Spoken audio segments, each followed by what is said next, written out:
younger than me.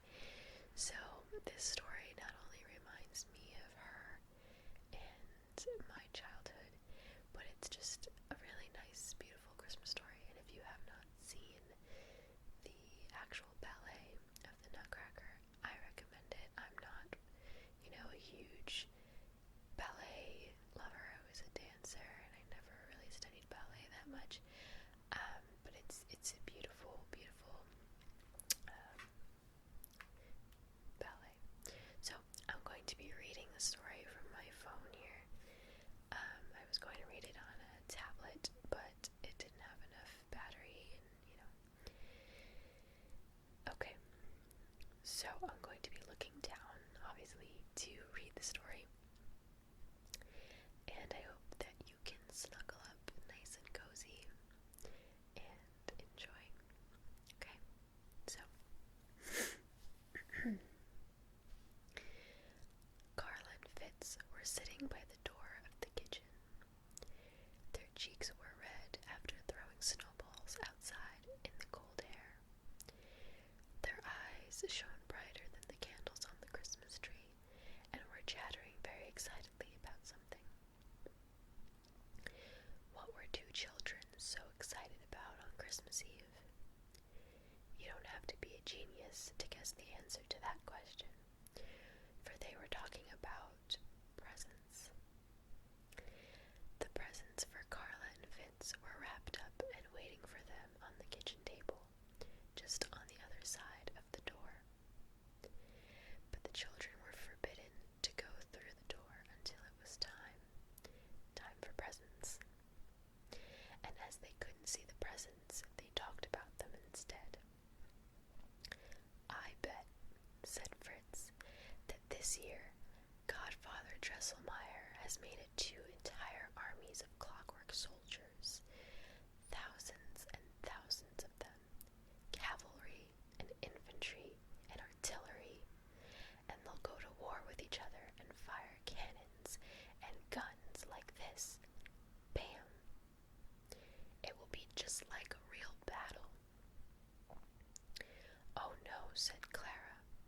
I do hope he's made something more pretty than that. I think he's made a toy theater with an orchestra that plays, and ballerinas who look like swans and dance on their tiptoes. In fact, Godfather Dresselmeyer has told me himself that he had been to see the Russian dancers, and that they were the most marvelous thing he had ever seen. And that's why I think he's making a magic theater for us. You're such a silly nincompoop sometimes, said Fritz. Godfather Dresselmeyer doesn't do magic. He makes clockwork that you can wind up. Oh yes, he does do magic, said Clara. And in any case, you're the silly nincompoop, so there. The children chattered on until at last the doorbell rang to announce that Godfather Dresselmeyer himself had arrived at the house. The children rushed to meet him in the hall. Oh, Godfather, do please come into the kitchen so we can open our presents, begged Clara. He was a funny-looking man who wore a wig that sometimes slid half off his head. He had a faint mustache that had never grown very bushy, and his left eye was unusually half closed. His hands and fingers were very tiny, but he was ever so clever with them, for Fitz was right. Godfather Dresselmeyer was a watch and a clockmaker, and one of the cleverest who ever lived at that. Then perhaps Clara was right too. Maybe, just maybe, he also could do a little magic. But in any case, his presents were always amazing and wonderful.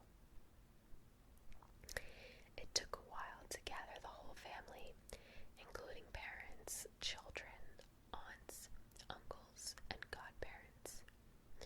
At last, it was time to open the presents. Sweet dolls,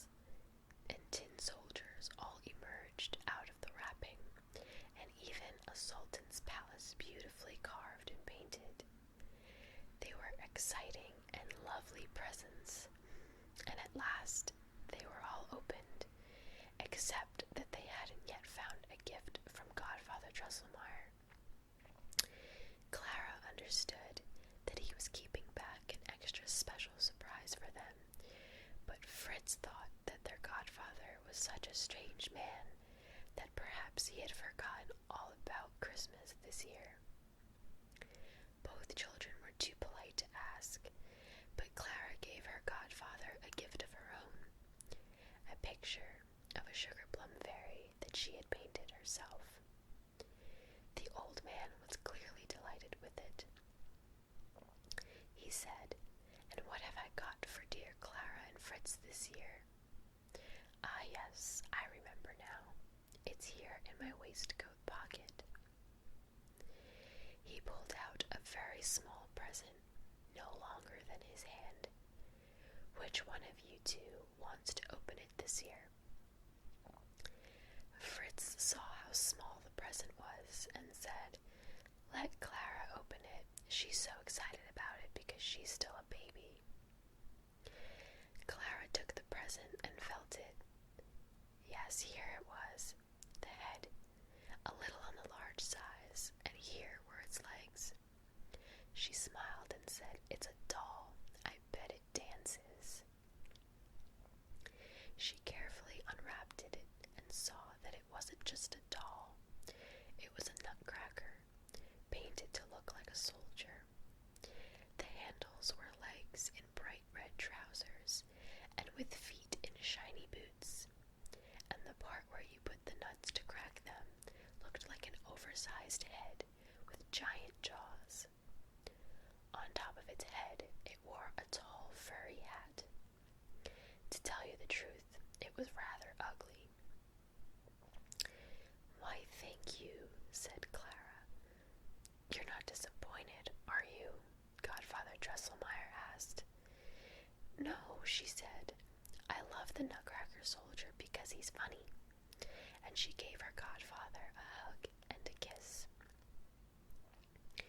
But Fritz did not like the Nutcracker soldier at all. He thought it was useless. Well, almost. You could use it to crack nuts, and after dinner, that's what they did. Clara and Fritz sat under the Christmas tree and cracked walnuts in the mouth of the soldier. Clara wasn't quite strong enough to break the shells, but Fritz found it easy until he tried to break open an extra hard nut. He squeezed and squeezed and squeezed until the Nutcracker eventually broke. One of its jaws came off, leaving the poor soldier with half a mouth. "Oh no," squealed Clara. "Why did you do that?" She grabbed the Nutcracker and the broken off piece of its jaw and ran off to find their mother. But what could her mother do? All she could do was hug Clara and promise that Godfather Drosselmeyer would make the Nutcracker as good as new in the morning. It was funny, but now that the Nutcracker soldier was damaged, Clara felt sorry for it. Even though it had an ugly face, she began to love it as much as if it were the most beautiful doll in the world. When Clara went to lay it under the Christmas tree, she felt so sad that she lay down and held the broken soldier closely to her. She cried a little, and soon she fell asleep amongst the presents. If you had come into the room just then, you might have thought that Clara herself was a big doll, like the others, flopped under the tree. At midnight, the 12 chimes of the grandfather clock roused Clara from her sleep. She sat up and wondered for a while where she was. As she looked up, she saw Godfather Drosselmeyer sitting on the very top of the tree in the place of the angel. "Godfather, what are you doing up there?" she said, but he did not answer because he was just a doll. Then she saw the Nutcracker. Oh, how sad it looked, lying there with a piece missing. Then the Nutcracker soldier suddenly turned over, and it smiled at her with its broken face. She screamed and started to run for the door. She had only taken a few steps when she saw that the whole floor in front of her was covered with mice. Only they weren't ordinary mice, because they were dressed up as soldiers, and they had swords and rifles. Out in front, they were led by a terrible rodent with 7 heads, each with a golden crown on it. I think that anyone could get a fright from a mouse. They are so small and squeaky, but at the same time, they appear out of holes and cracks so suddenly that they catch us by surprise. But an army of mice and a 7-headed mouse king, that was a terrible sight indeed. Perhaps I don't need to tell you that Clara let out a scream. But before she could scream, or cry, or run, the Nutcracker doll rushed forward, followed by his own army of dolls and tin soldiers, and the battle between the toys and the mice broke out all around Clara's feet. The mice squeaked, and guns and cannons fired on both sides. Clara wondered why the whole family was not awoken by the terrible noise. Toys and mice lay wounded on all sides, and the Nutcracker was fighting with the Mouse King. The Mouse King was biting the Nutcracker with his 7 heads, but the Nutcracker fought on. If only he was not broken, he could have caught the Mouse King in his jaws. But as it was, all he could do was to dance, jump, and kick with his long legs. He was winning the fight with the king, but losing the battle, for he was surrounded by mice soldiers who caught him by the feet and started to drag him away. "Oh, no, you don't," screamed Clara, and she took off her shoe and threw it as hard as she could at the Mouse King. She just missed him, but he took fright and started to run. When the army of mice saw their king running from a giant girl and her flying shoes, they turned and fled in terror. In a moment, they had vanished into the cracks between the floorboards, leaving their prisoner, the Nutcracker, behind them. All the toys cheered and began to dance, until at last, when the first light came through the window, they crept back into the toy box and went back to sleep under the Christmas tree. Clara pulled herself back to her own room and fell asleep into a deep sleep. She awoke late on Christmas morning. When she went downstairs, she found Godfather Dresselmeyer. He had already fixed the Nutcracker doll so that he was as good as new. "Thank you so much, dear Godfather," said Clara. "He's the best present I ever had." Then she told him all about her strange dream, and her godfather put his head on one side while he listened to her dream, and when she had finished telling him, he said, "Interesting, very interesting indeed. Your dream reminds me of a story. Let me tell it to you now." This is the story that he told Clara. One Christmas, some bad mice crept into the royal palace and gobbled up all the sausage meat that was meant for the king's special Christmas lunch. The king was furious, and he summoned his special inventor, whose name was Dresselmeyer, and who made many wonderful things. He ordered him to make some mousetraps, which he did, and they were left in the palace kitchens. Soon they had caught lots of mice. The queen of the mice was furious, as the mice that lay in the traps were her children. She climbed up onto the human queen's dressing room table, and just as the queen was going to bed, the queen mouse said, "So you dared to kill my children, did you? Well, I'll have my revenge, I will. I'll make your little princess turn quite ugly." The queen screamed, and her guards rushed into the room with drawn swords, but the mouse queen had disappeared behind the skirting board.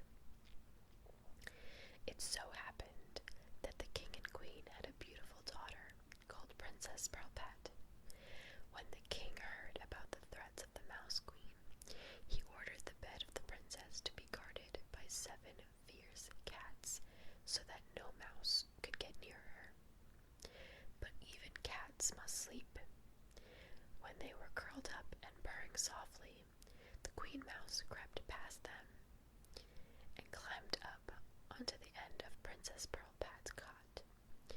There she said an evil magic spell, and in the morning, when she looked in the mirror, she saw that her face had been turned quite ugly. Her nose was long and had a wart on the end of it. Her eyes were small and squinty. Her hair was standing up on end and would not settle down, and she had spots on her chin. In fact, she wasn't just ugly, she was hideous. As you can imagine, the Queen was utterly distraught, and the King, well, he was beside himself. He summoned Drosselmeyer again and gave him just 4 weeks to find a cure for the princess's ugliness, or else. Drosselmeyer was an inventor, however, not a magician. He did not know any spells or anti-spells. He did not know what to do, and so he asked the court astrologer for his advice. The advice he received was that Princess Pearlpat must eat a nut called a crackatook. First, the nut must be cracked by a boy who had never shaved, and he must do it without opening his eyes, and then he must take 7 steps backwards without stumbling.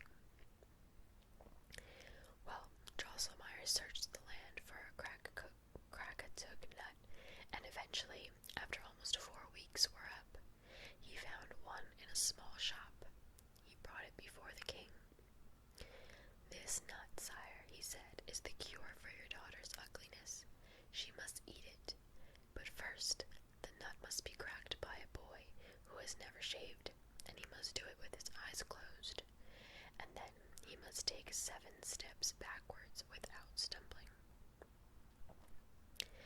The king was pleased that the cure for his daughter was so straightforward.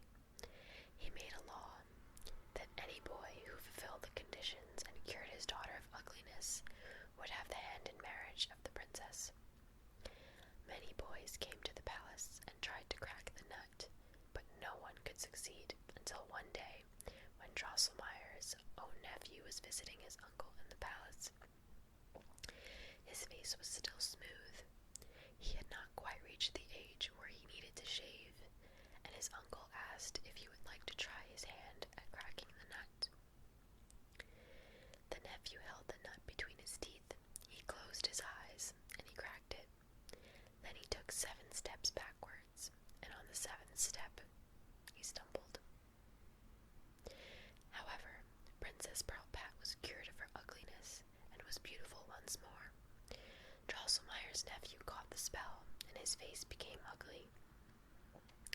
In place of his nice, kind mouth, he wore a stupid grin, and his smooth cheeks grew a white, curly beard. His head grew too large for his shoulders, and he looked not only ugly, but stupid too. Although the king had promised that his daughter would marry the boy who cured her, his daughter refused to marry one who was so ugly, and the king had to agree that it would not be proper for the princess to marry such an ugly, stupid-looking boy.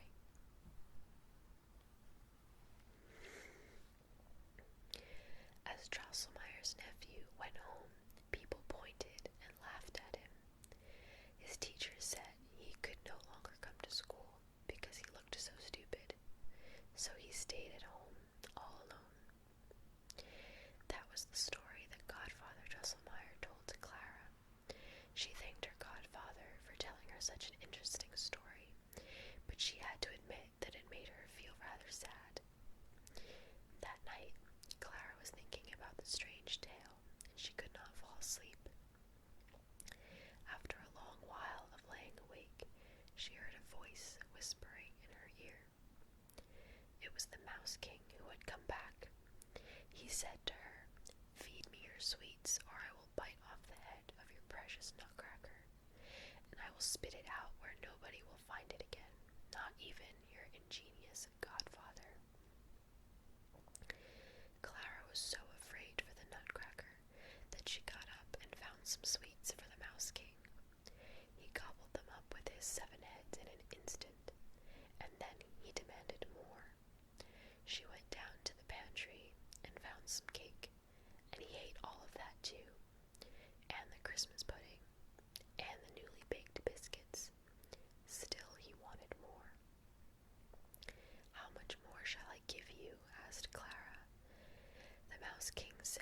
It is for me to say when I stop.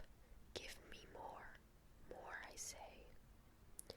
Clara began to cry, for what would her mother say in the morning when she found that all the sweets, cake, and biscuits in the house had been eaten? As she was crying, the Nutcracker came striding into the room. The Mouse King turned around and said, "Prepare to die, O ugly one." But the Nutcracker bit off each of the Mouse King's 7 heads, and soon he lay dead.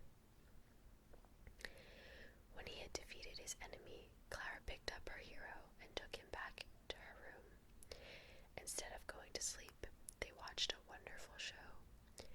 Toys came out to dance and sing for them all night long. Never before had Clara seen such a lovely performance. In the morning, she could not wait to tell her mother all about what she had seen. When she began to explain about the 7-headed Mouse King and the brave little Nutcracker, her mother said, "Clara, your imagination is running wild. Don't you realize that what you saw is just a dream?" "But look, Mother," said Clara, reaching into her pocket. "Here are the 7 crowns of the Mouse King that the Nutcracker defeated." "Just toys," said her mother. "Stop being silly. Can't you see I'm busy?" So Clara went into the nursery and sat down and cried. It is true," she said. "And if the Nutcracker was a person, not just a Nutcracker, then I would love him and marry him, even if he was ugly. I would not be like that Princess Pearl Pat in the story. I would love a boy for his good heart, not for his handsome face." As she said that, she heard the doorbell, followed by her godfather's voice in the hall. She went to see him, to tell him what she was thinking, but there was no need. Godfather Dresselmeyer had come with his nephew. His nephew was no longer ugly, but handsome, bright-eyed, and smiling. When Clara had promised to marry an ugly but good boy, she had broken the spell. He had regained his looks of old, and they both knew that one day